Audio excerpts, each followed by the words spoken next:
కామారెడ్డి జిల్లా బొగ్గుగుడిసె వాగులో 10 మంది కార్మికులు చిక్కుకున్నారు.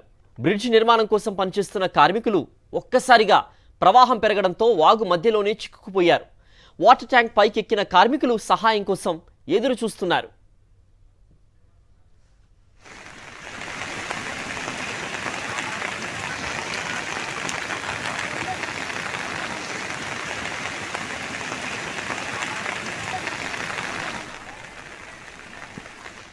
విజువల్స్లో చూస్తున్నాం, వాగు మధ్యలోనే చిక్కుకుపోయారు.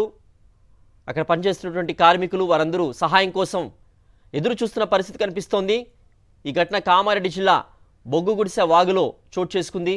దాదాపు 10 మంది కార్మికులు చిక్కుకున్నారు. వాగు మధ్యలో బ్రిడ్జ్ నిర్మాణం కోసం పనిచేస్తున్న కార్మికులు ఒక్కసారిగా వాగు ప్రవాహం పెరగడంతో మధ్యలోనే చిక్కుకుపోయారు. వాటర్ ట్యాంక్ పైకి ఎక్కి కార్మికులు సహాయం కోసం ఎదురు చూస్తున్న విజువల్స్ మనం చూస్తున్నాం.